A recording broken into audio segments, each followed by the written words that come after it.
HRAI doing the presentation, and we're excited to have Martin on the town hall this morning. The Dunsky Report is very important, and I think you'll enjoy the presentation. Before we get started, I have just a few housekeeping notes on the slideshow, and then I'll turn it over to Martin. All right. So just a few updates and news on IGSHPA. We'll talk about these town halls, starting with this one. We have our 2022 schedule set up, as well as some dig deeper webinars. The dig deeper webinars are more technical webinars that we'll be conducting in the same month, but later on. I'd like to talk a little bit about the IGSHPA website, our exciting 2022 annual conference, and then an update on renewals and CEUs. So first off, this is the premier town hall of 2022. If you go to our website, igshpa.org, you'll find all the events located with registration links, and feel free to register for any of those coming up the rest of the year. Same with the Dig Deeper, the more technical sessions. Those are listed on igshpa.org. Just click on the events menu at the top. If you haven't been to the website in a while, check it out. We have some exciting new changes. You'll see on the left side here in my screenshot information on the conference coming up in Vegas. On the right-hand side, we're trying to keep everyone up to date with the latest news, and even a button for your membership and certification. So you don't have to hunt through the menus. You'll be able to find that right on the homepage. The conference I mentioned earlier is in Las Vegas this year, December 6th through the 8th. We're partnering again with NGWA. We had a lot of good feedback from last year's conference, and worked great with NGWA to bring in more drillers and draw attention to IGSHPA and help everyone's business in the geothermal industry. Exhibitors should reserve their space pretty quickly. We do have an IGSHPA pavilion, which has a special section on the NGWA floor. It's right inside the front doors, but those booths are being reserved quickly. On CEUs and renewals, we're no longer waiving CEUs for 2022. So you'll need the CEUs for your accreditation certifications when you renew. One good thing is we have town halls and Dig Deeper webinars eligible for CEUs now, and also the annual conference. So it's easier to obtain CEUs. One important note here is if you're interested in CEUs for Martin's discussion, please send a chat message to IGSHPA. You'll find Sally Stevens is logged on as IGSHPA for this Zoom meeting, igshpa@info.org. So just include your name and email address, and we'll give you 0.1 CEUs per contact hour. We'll keep track of those and send a certificate when you've accumulated half a CEU. So that way you're not getting a bunch of emails each time. Some housekeeping: if you'll use the chat feature for questions, we will address those questions at the end of Martin's talk. And just type in your chat at the end. We'll read those questions, and we'll try to get to as many of them as possible. Another important note: please mute your microphone unless you're speaking. Sometimes the background noise is distractive to other individuals. So with that, I'm going to stop my screen sharing and ask Martin to switch over, and I will introduce him while he's switching over. Martin Luymes joins us from HRAI. He is Vice President of Government and Stakeholder Relations. HRAI is the Heating, Refrigeration, and Air Conditioning Institute of Canada. Martin is responsible for government relations and industry advocacy work of the association. Martin also is chair of the Canadian Energy Efficiency Alliance, CEEA, and founder of Efficiency Canada, an independent advocate for energy efficiency in Canada. Before starting at HRAI in 1995, Martin was project director for the Social Investment Organization, SIO, research director for the Independent Power Producers Society of Ontario, IPPSO, and a research associate and a sessional lecturer at the University of Toronto. Martin holds his Master of Arts degree in Urban Geography and Planning from the University of Toronto, and a Bachelor of Arts with Honors degree from Queen's University in Kingston. We're excited to have Martin join us today. Please enjoy the session and send in your questions through the chat feature. Martin, for joining us. Thank you, Jeff. Thanks for having me. I'm really excited about being here. I was really hoping to be down at the show in December, and unfortunately that didn't work out for a variety of reasons. So this will have to do. Would have loved to have met with some of you and talked a little more in detail about some of the findings. You're going to see that I have to go through this relatively quickly because there's a lot of content in these reports, and so I'm going to have to gloss over some details. You might be disappointed by that, but I'm happy to do follow-up after the fact. So thanks again, Jeff and Sally. Thanks for having me here for this session, and I look forward to the conversation. So I think I have to honor my employer and do a very quick overview of who HRAI is for those of you who don't know. Many of you will know, but some might not. HRAI is the National Trade Association for the HVACR industry in Canada. We were established in 1968, roughly 1,200 members. And unlike a lot of US-based associations, we really do cover the whole distribution chain, including manufacturers, wholesalers, contractors, and others. Our services to industry primarily include industry advocacy, some of the work that I do, government relations, presenting ourselves to government, the public, and to stakeholders as the voice of the HVACR industry in Canada. We do a lot of training, industry training, mostly post-trades training on technical design. We have a magazine, a newsletter. We do various webinars, so communications is a big thing for HRAI. We own a trade show called the Canadian Mechanicals and Plumbing Exposition, which is CMPX, scheduled for March, later this March 2022, in a couple of months, we hope. We're involved in environmental stewardship in a variety of ways. We manage a program called Refrigerant Management Canada and the Thermostat Recovery Program, which are all about taking responsibility as an industry for the waste products of our sector to minimize environmental impacts. And we've been involved, aren't very much involved now, but in managing programs around conservation and demand management. For about 13 years, we managed a program for the IESO in Ontario, which delivered rebates for high efficient heating and cooling products. The sector we represent in Canada, to be clear, we're not the geothermal sector only. We are the space heating and cooling sector by whatever method is chosen. So we are so-called fuel neutral as an organization, but it's about the space heating and cooling industry. We also represent domestic hot water heating manufacturers and contractors, ventilation and indoor air quality, variety of refrigeration processes in the products and our members sell and install and service, building control systems.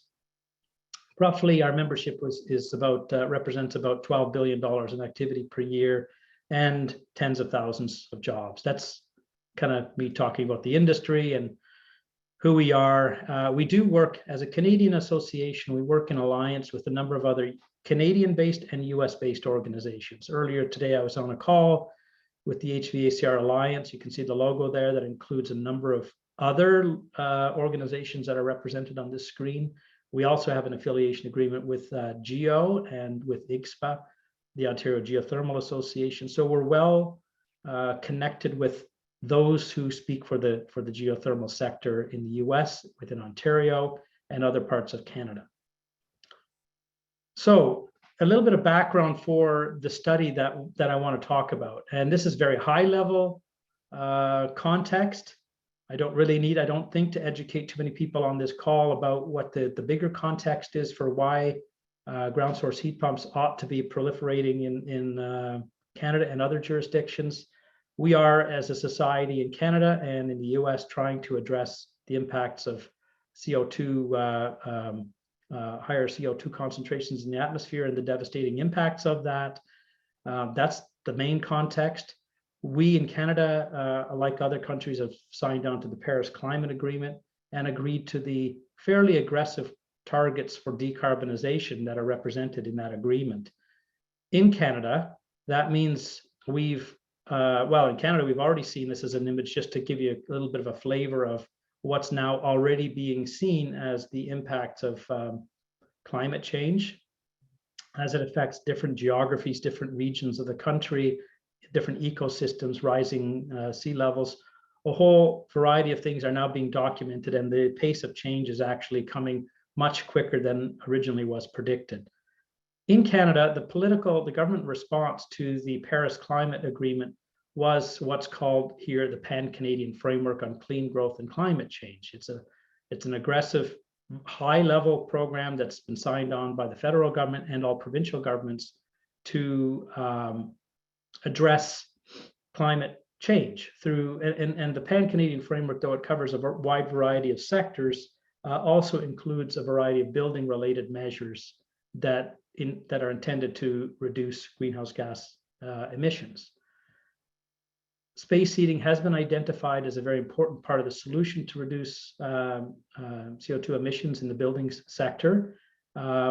Heating on average in Canada represents between 56 and 64% of energy use, and therefore it's among the largest sources of direct sector emissions that have been identified, and that we believe through some of the technologies of our industry and processes that we can implement can be addressed by our sector. So this means opportunity. It's a big challenge for our sector, but it means that the HVACR sector can play a meaningful, very important and leading role in helping the transition. So under the Pan-Canadian Framework, again, this is very high-level context. Our governments have committed to a variety of building-related measures to reduce GHG emissions. These include net zero carbon-ready building code by 2030. The plan is that there will not be, that homes and buildings in Canada by 2030 will be net zero carbon. They're talking too about model retrofit building code by 2022. I think that target won't be hit. But there is a movement to impose pretty significant requirements for any upgrades to existing homes and buildings. There is a move in terms of technologies that are accepted to be permitted to be sold in the country, that they must perform to the highest technically feasible level of performance. There's a plan to include financial incentives, rebates, and the all-important carbon tax, which has now been implemented in Canada, which will escalate over the next decade or so to a point where the intent is to make carbon-based fuels or forms of energy uneconomic for Canadians, therefore shifting behavior to other technologies. What we've seen in the last couple of years is a bit of a shift in public opinion. This is one example of a study that was done in the run-up to the most recent federal election, which happened early this fall. In August, these were, a poll of Canadians said these were the top issues affecting their vote.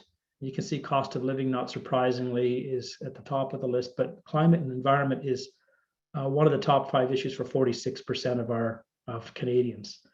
Of course, the other context, I think I missed something here, but oh well, it's gone.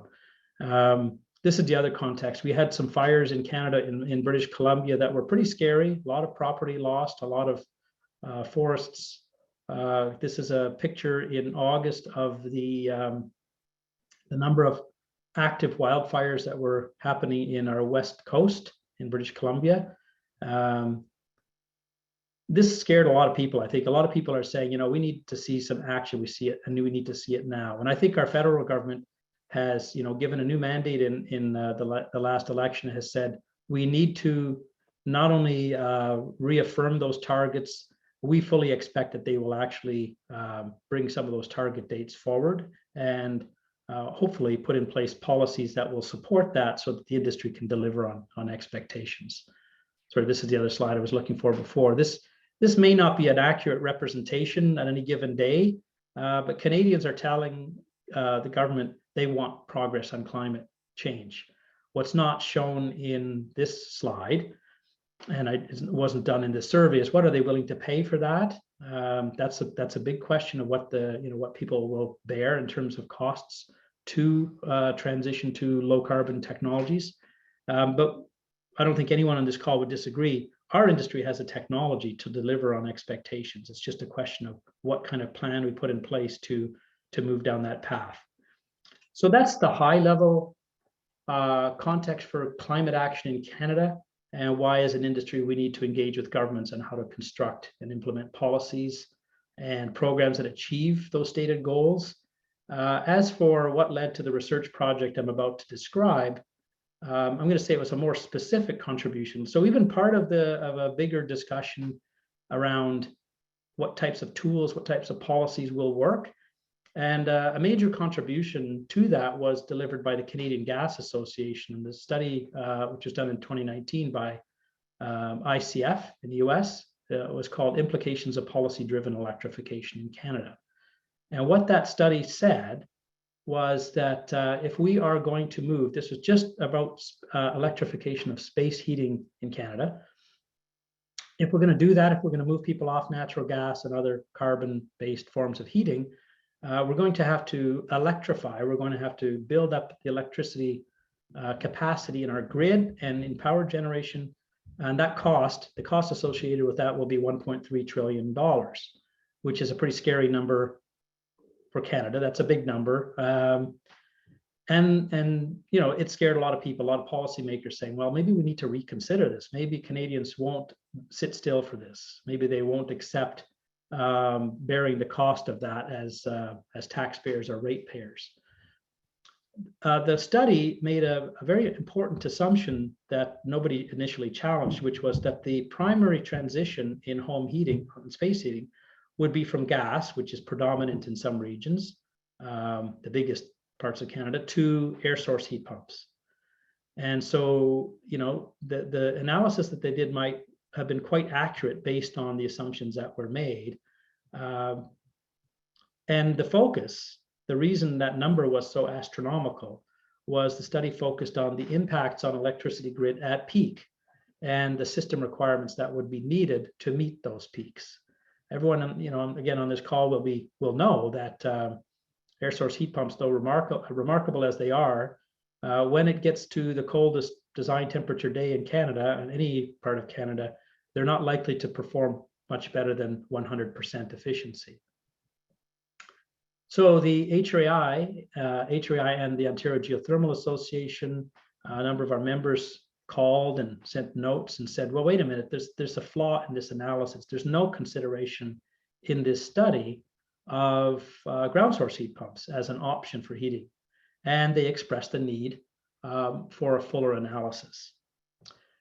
Lots of our members, I should just say, ground source heat pump manufacturers and contractors were prepared to engage with government and tell that story themselves. We relied on champions like Bob Wyman and a few others to help deliver some of that messaging. But our advice at HRAI was we can help deliver that message, just, you know, the analysis just on behalf of the industry, because most of the points that ended up being made in the Dunsky study were already reasonably well known to industry participants. But our perspective was, if that message comes from people who have a commercial interest in the technology, it will be treated as such by government and by utilities and others. So say you're just trying to promote your technology, the numbers may be questionable. Interestingly, they didn't apply the same scrutiny to the numbers that were submitted by the Canadian Gas Association. Might have had an interest in having, you know, presenting a certain perspective. I don't blame the Canadian Gas Association for doing what they did. I think the analysis was a good analysis. It just wasn't a complete analysis. And the thing that was generally missed or ignored by that study and by others that have been done and submitted and presented to government quite forcefully was this simple fact that everyone on this call will know about ground source heat pumps, and that is that even on the coldest outdoor days, when the temperature drops to 20 or 30 degrees below zero, which it can do in Canada, it did just in the region I'm living in the last week, ground source heat pumps continue to perform at a reasonably constant level, unlike air source heat pumps. So that's a significant differentiating feature, and that more stable energy efficiency curve significantly reduces peak electricity demand during those coldest days, thereby reducing the grid capacity required to electrify space heating. The plan to electrify anyone who's responsible for the electricity grid from a generation or distribution standpoint has to be sure to meet the demand on that coldest day of the year. It's not the average that they're worried about, it's always the peaks that they're worried about meeting. And if we can find ways to reduce peak and reduce it significantly, there will be enormous cost savings in the build out of that grid. That's the premise. So we at HRAI suggested that we needed, rather than just going to Ottawa and utilities and others and telling them about ground source heat pumps and reminding them, because we always get the message back, or frequently did anyway, yeah, but they're just too expensive for Canadians to accept, and all the negative arguments that we'd heard for many, many years. We needed to present this system benefit, this utility or system planning benefit, and we needed to have that delivered by a credible, trusted partner who could do an objective third-party kind of analysis and then spell out the policy implications. And our recommendation was to, based on our experience, to work with a company called Dunsky Energy and Climate Advisors. Interesting, Dunsky used to be Dunsky Energy Inc., I think, and now they're Dunsky Energy and Climate Advisors. They've shifted a lot of their focus to climate-related questions, since that's where a lot of the interest and the need for research now resides. Dunsky has, you can see from this image, I'm not doing a promotion here of Dunsky, though I think a lot of them. They have clients throughout North America, many in the US, but they've engaged with governments across Canada, provincial governments, the federal government, Natural Resources Canada, a key agency for us, and a variety of others. They have a lot of credibility. They are currently writing the demand and conservation management program for Manitoba. They've advised British Columbia. They're very active in Quebec and the maritime provinces. So they're very well respected, and their advice generally gets a hearing. So if a report comes out of Dunsky, we know it's going to be taken seriously. And that was one of our reasons for working with them. So the context for the study was, just to summarize, it's all about electrification. We know that the Pan-Canadian framework has an element that says, we're going to have to eliminate fossil fuel consuming power generation. That's part of the plan. But part of electrification is also getting off technologies for heating and automotive, cars and so on. There's a plan for that as well. We need to move to electrified forms of energy use. And the other premise of this study that I'm about to talk about was that ground source heat pumps can play a significant role in reducing total costs of electrification, primarily by minimizing peak demand, while at the same time obviously delivering comfort and energy efficiency and all the other benefits directly to consumers. So these are the two studies we commissioned. And I want to just say that these studies were funded by the geothermal sector via HRAI, but the first study was primarily underwritten by the members of the Ontario Geothermal Association. We talked with them and they agreed this is an important thing to do. So they said, we're going to underwrite that cost. And then the second study, which I'll get to in a bit, which takes the economic analysis and turns it into some policy recommendations. We felt it was very important to pursue that second study too. Otherwise, the data would just be, might be put on a shelf and, interesting study, but what does it mean? We thought we need to have a study that also spells out what the implications are for government policy and regulations and programs and that sort of thing. And that's the second part.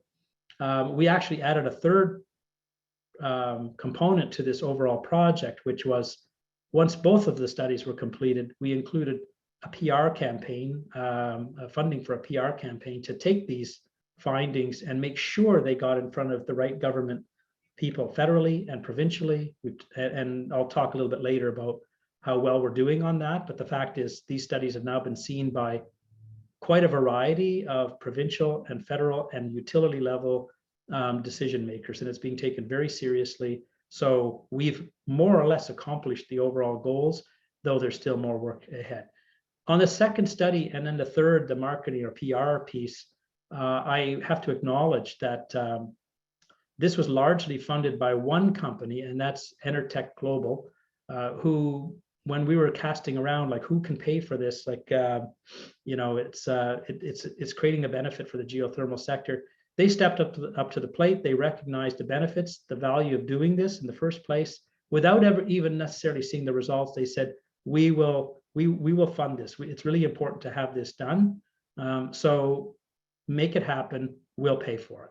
And we have to acknowledge with gratitude the contribution that Intertek Global made on that, particularly Steve Smith, who had no hesitation, stepped up to the plate and said, let's make this happen, and then made it happen. So thanks to Steve and to Intertek for that.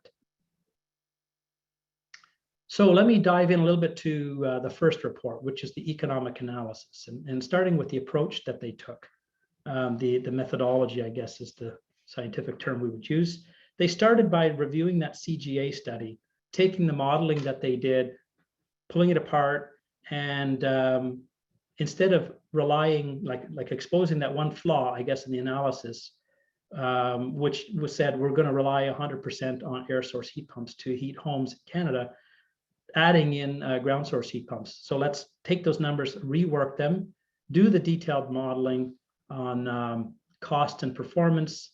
And it was modeled for a variety of building types. I can't remember, it was 5 or 6 different building archetypes and over 3 different climates. We used Vancouver, Winnipeg, and Toronto, having quite different climate realities. And then did an assessment of the relative impact of ground source heat pumps, like tried to quantify, if we assume ground source heat pumps are part of the picture, how much do they change the outputs from that initial modeling exercise? So I should start by sharing the some of the assumptions that were built into the original study, which are important. They did sketch out a variety of scenarios. There was no assumption about, well, this is the way we're going to generate electricity. The total resource cost that comes out of all of this partly depends on the kind of investment that Canada will make in transitioning to clean energy sources. So they modeled 3 different scenarios, and they are as follows. The one is renewables only, which is officially the federal government's plan to move to 100% renewables by, I forgot the target, I think it's 2050. That means wind, solar, battery storage replace all fossil fuel generation by 2050.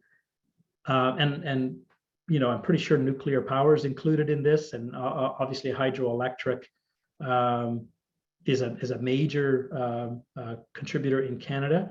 So it's not entirely wind and solar. If anyone's concerned that we won't possibly be able to get there with relying only on those resources, but the goal is to be, under the renewables only scenarios, to be 100% carbon-free generation by 2050.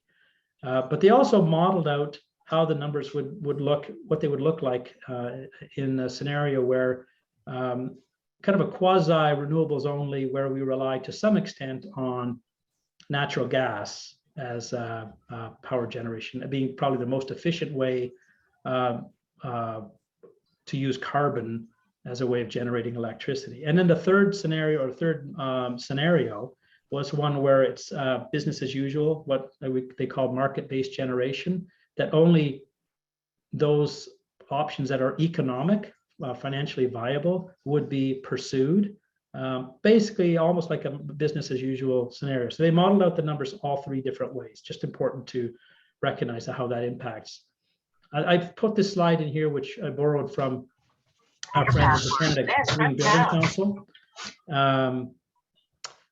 which is just to illustrate that the need, why it's important to consider, decarbonization of power generation is one major consideration in decarbonizing buildings. There are different challenges and they're interrelated. Can I just ask that everyone remember to mute their mics? I'm hearing some background. So the strategy has to include both. This gives you a visual of which are the bigger challenges in, on a province by province basis. How much of the carbon that's being generated comes from power generation? What's the blue bars, so electricity grid carbon intensity. So the higher that bar, the more that province relies on carbon-based fuels to generate power. And you can see that's the case in Alberta, being our oil a rich region of the country, and Saskatchewan. Nova Scotia is still quite dependent, although they're quickly bringing that bar down. New Brunswick on the East Coast as well. But other provinces like Ontario, British Columbia, Manitoba, and Quebec, among the largest provinces, have mostly decarbonized power generation, which creates a very good platform to consider electrification of heating. It means if you're transitioning to heat pumps, you really are going to zero carbon, or very close to zero carbon when you make that transition. Converting a home in Alberta from a gas furnace to a heat pump of any type may not actually reduce carbon if the electricity that's being used is generated using coal. So I just show that as an illustration of it's not a simple problem that we can address it the same way in all parts of the country. Another thing that went into the initial ICF study that needs to be considered is this is how they quantified the costs of electrification. These are the components of electrification. And I don't want to dive too deep on all of these elements, but again, in the Dunsky analysis, we used the same assumptions, the same starting point. So these are the components, and you know, there's nothing controversial in here really. It includes things like, on the one side, what are the benefits? What are the cost reductions related to moving off of fossil fuel consumption? So what savings exist as a result of that? The flip side is, what will be the increase in customers' bills from an increase in electricity purchases, as well as the additional costs of electric-based technologies relative to conventional fossil fuel options. That's the incremental cost of buying a heat pump versus a gas furnace. How much difference is there? That cost has to be quantified and modeled. Then there's, of course, the power generation cost and transmission costs, which this is really the part of the equation that is scaled or depends on how we do that and what types of usage we do. So the greater the peak demands on the system, the larger these two latter categories of have to be. We have to have more generation capacity, more transmission capability to deliver to meet the peak load requirements. So that's the cost components. This is how it broke down. This is probably the simplest way of summarizing the ICF study that precipitated the Dunsky work. This was the study funded by the Canadian Gas Association. And basically, this is what it comes down to. This is across Canada, relying on all the assumptions I mentioned. Under different scenarios, you can see the bluish bar is renewables only, the scenario one. The second grayish bar is renewables plus some existing gas. And the third one is that market-based power generation scenario I described. And this is, you know, roughly equivalent. You would see this reduction in fuel costs on the far left. About $1 billion increase in electricity energy cost. That's the cost of the energy itself. Then there's the incremental equipment costs of purchasing heat pumps versus gas furnaces. That amounts to $435 billion. Again, this is for the whole country, remember, over a 30-year period. And then you have the incremental costs related to power generation and transmission. And the far right is the total costs.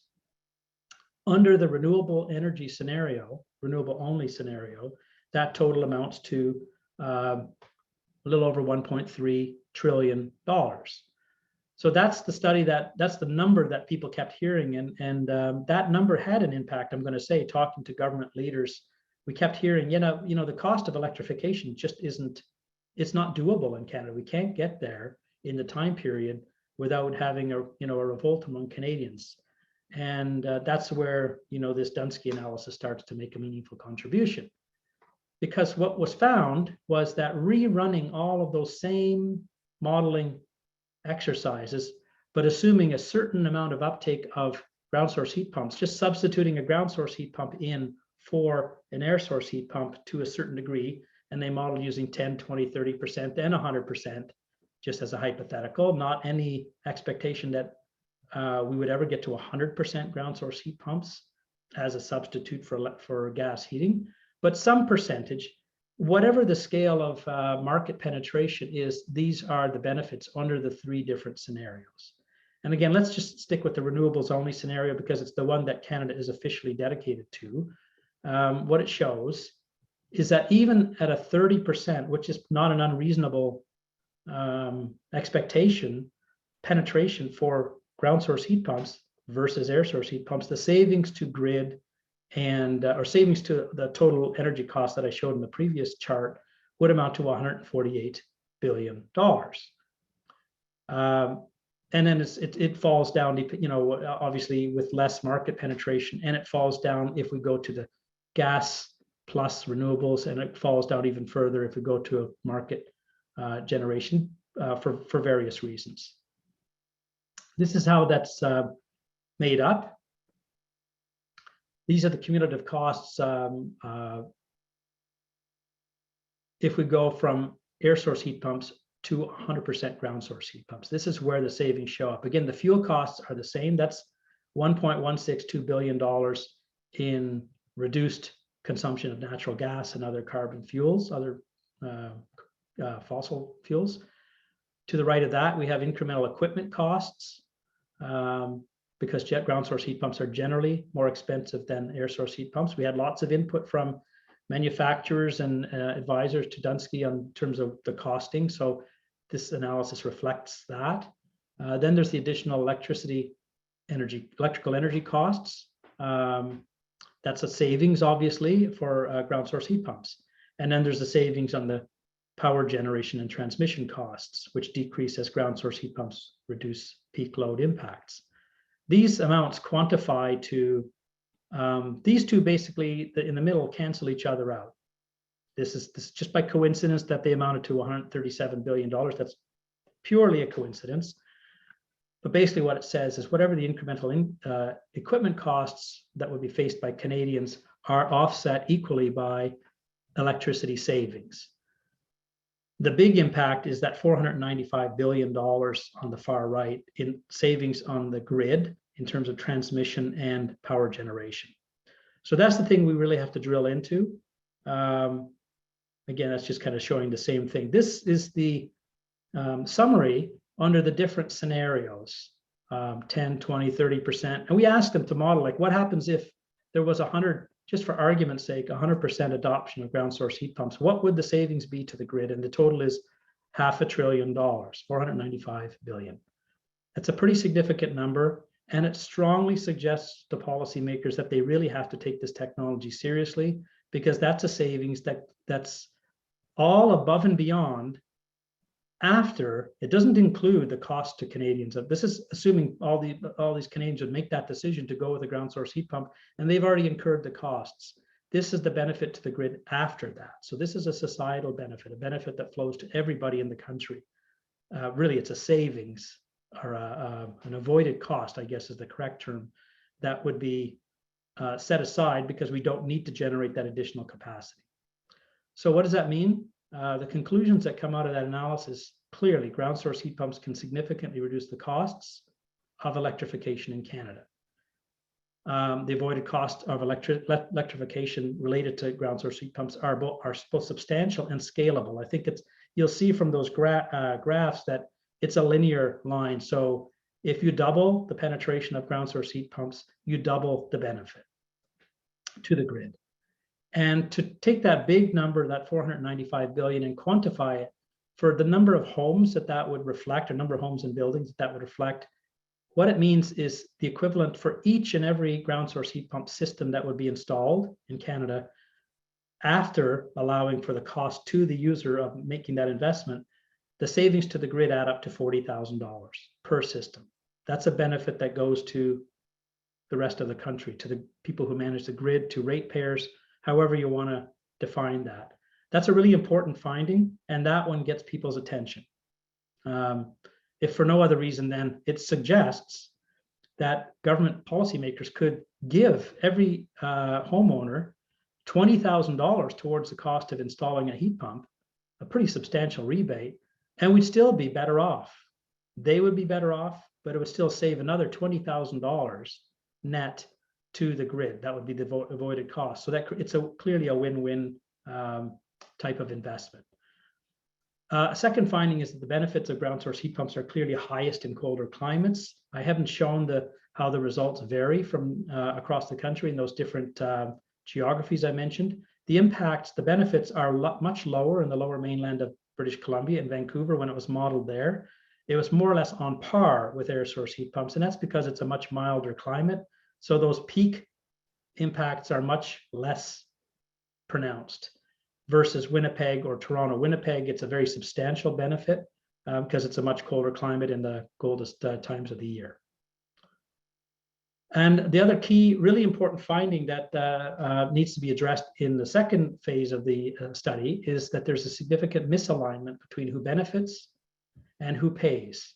And that the feeling is that Dunsky's analysis showed that we need to find ways to overcome that misalignment. So a lot of the work of the second study was focused on how can we change that, because the benefits, that $40,000 benefit, that's a benefit that everyone in Canada enjoys. It's lower rates, it's lower, it's a tax savings. However we decide to pay for electrification, that's a net savings to that total. And when you take that out, so that's a benefit that everyone enjoys, but it's covered, the cost of that is paid for on the back of those people who choose to make a decision to go with a ground source heat pump. So that's a big misalignment that has to be addressed. And that brings me to report 2. And I'll be quicker on this one because it's quite high level, and the details, I would really encourage everyone who's on this call, who's involved in advocacy work or engaging with government, to take a close look at that study, because it does have a bunch of quite thoughtful recommendations. The second study that was done by Dunsky, we asked them to take that finding that I just shared and translate that into policy. Like what do we do with that information? How do we present it to government? And so the second study was a scan. It included a variety of things, but they basically said, let's look at what's stopping wide-scale adoption of ground source heat pumps in Canada. Let's find ways to address that. And these are the ones that all of you will be aware of. It's the things that often get cited. It's high first cost. It's the relative cost advantage, low cost advantage of fossil fuels. Currently, natural gas is still really, really cheap in Canada, partly because we produce a lot of it, and there's been just a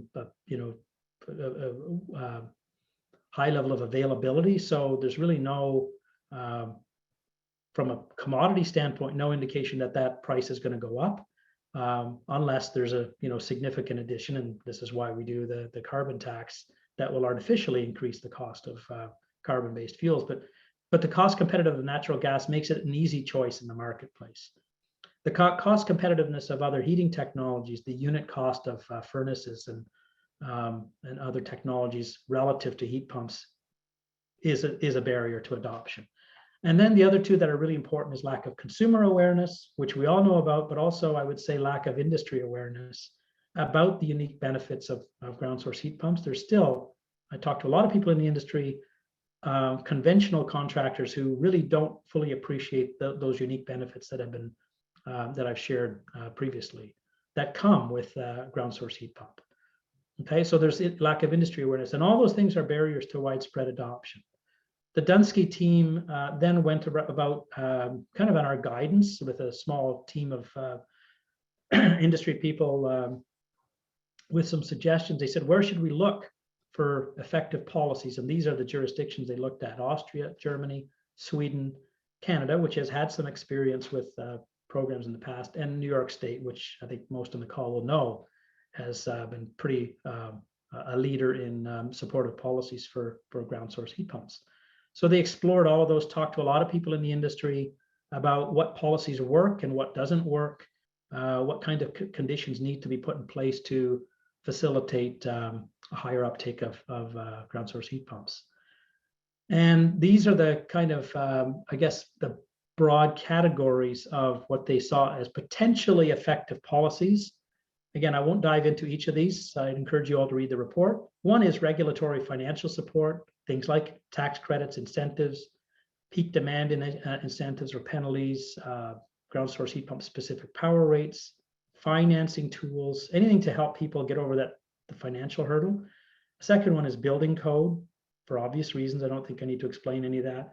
Emissions pricing, which is the carbon tax, and things like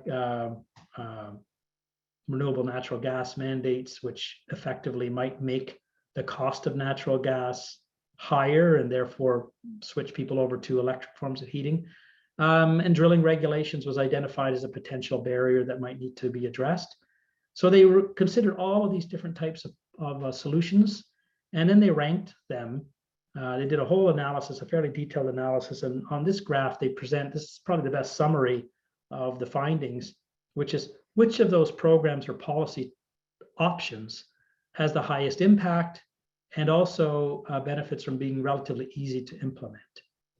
And some that scored very low on both measures are things like the RNG or renewable natural gas mandate, not very effective, not easy to implement. A variety of these, which I'm not even going to go into them because they've been generally seen as being not particularly effective, and therefore they were set aside. Even carbon pricing, the carbon tax, though it's relatively easy to implement, Dunsky identified that as relatively low impact, which is interesting. A lot of people would say, you know, if the carbon tax is successful and it ends up costing consumers significantly more to continue using natural gas or other carbon fuels, that will move them into other options. But their analysis showed that easy to implement, not necessarily the most impactful. And moving to the opposite end of the scale, again, this probably won't be surprising to some of you, but they identified financial incentives, financing, recurring incentives, an upfront incentive that would be like a typical grant or a straight up cash incentive to go with a ground source heat pump, specific power rates, so some consideration in preferential power rates, tax credits. So those are the ones that ended up being identified as the most effective. Then they categorize them in like who can deliver these, like who should we be talking to about these options and over what time period. So some of the same options listed on the left side there, and you can see kind of a symbolic way of representing who would be the delivery partner.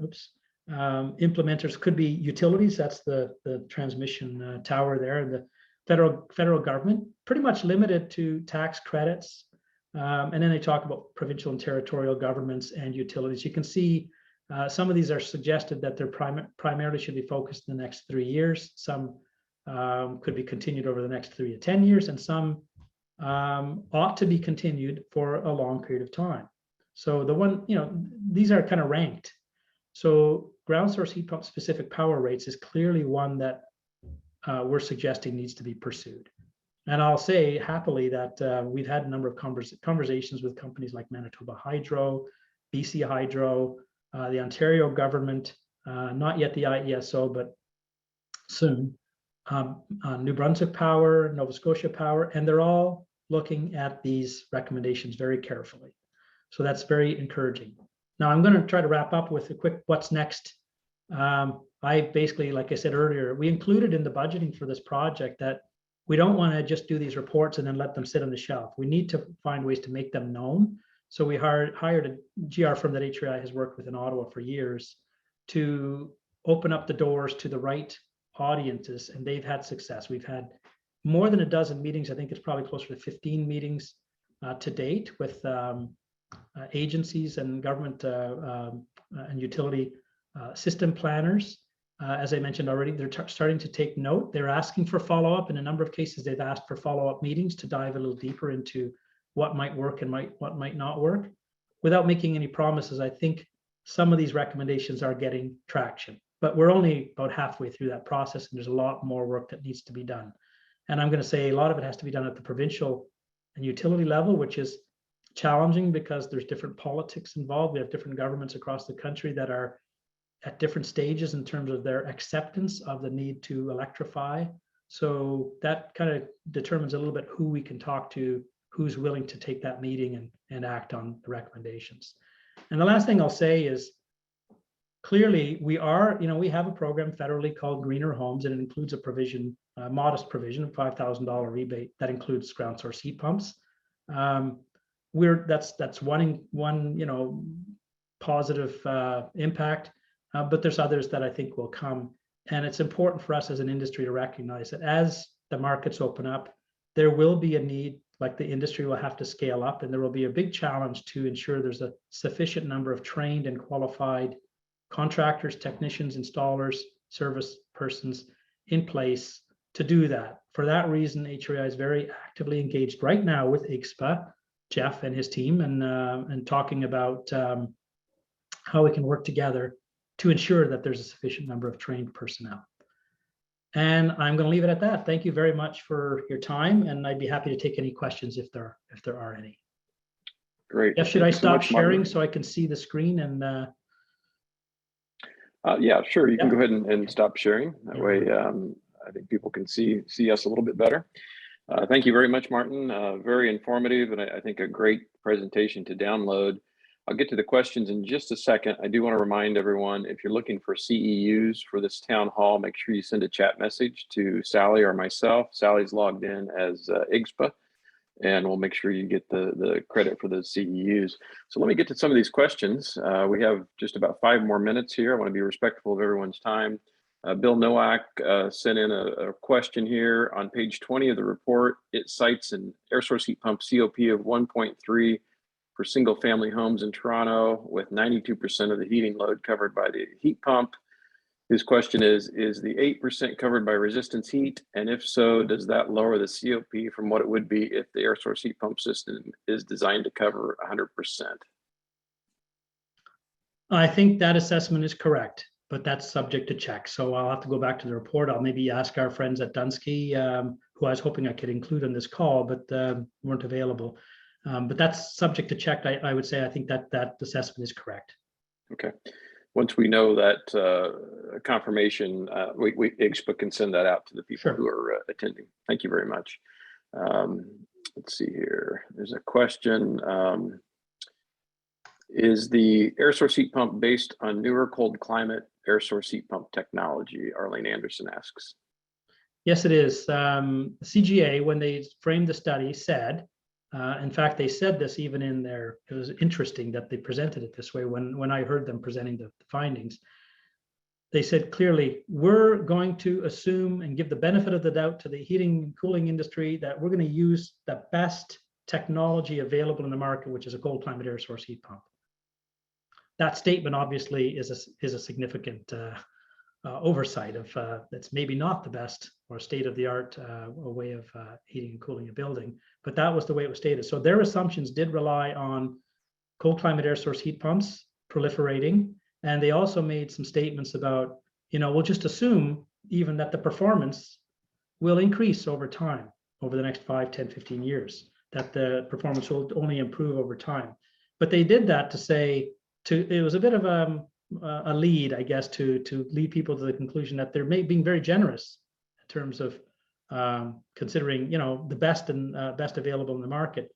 But it really, like I said, it's really interesting that nowhere in that conversation did they say that ground source heat pumps should potentially be considered in the analysis. So yes, the answer is they were looking at cold climate air source heat pumps in this analysis. Thank you, Martin. Arlene also asks, what temperature is too cold? -15. I assume she means -15 Fahrenheit, so that's -26 Celsius. Sorry, what temperature is too cold? What temperature is too cold? There must have been a reference to that in the COP calculation. Look, I'm not an engineer. I don't work for any of the air source heat pump manufacturers. I think I wouldn't want to be quoted on a number there. If anyone on the call has that expertise, I'd be happy to concede the floor to them. I don't know that I can comment. Okay, very good, very good. I'll take a look and see other questions we have. There's some posts on the public chat with links to the report and some comments here. Let me see here, our next question. How are fuel costs the same? Rick and Judy Clemenzi ask, GSHP uses less power. Sorry, repeat the question. I'm not sure there. How are fuel costs the same? I think it was based upon a slide. No, well, I'd have to call that slide up. It does show us a drop in the electricity costs associated with ground source heat pumps, for sure. Okay, so that was based upon the assumption that the cost per kilowatt hour would be less for ground source heat pumps. Is that correct? Just, I think over the year, they because of the lack of peaking, you know, when the COP drops from 3 to 1, you know, for periods of the year for an air source heat pump, the electricity costs obviously are going to be higher. They're going to be relying more on resistance heat, whereas a ground source heat pump will perform more consistently year round, and therefore the total cost over a year will be lower, right? Right. Yeah, that may have been one specific slide. We'll have to look into that a little bit. Let's see here.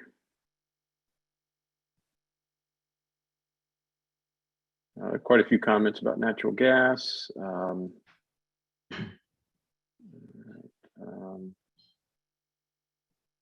right, this is from Kyle Murray, where does hydrogen, green gas, put into the natural gas grid come into plans for Canada's future? ATCO and Fortis are already blending methane with H2 with hydrogen. Does your report cover this?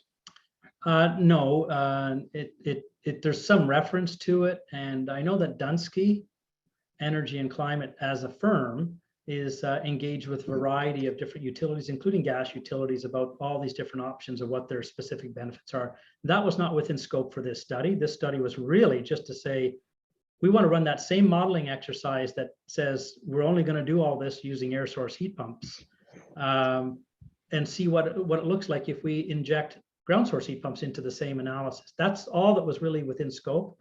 As far as hydrogen goes, there is a significant conversation about hydrogen additives. There's a renewable natural gas I mentioned.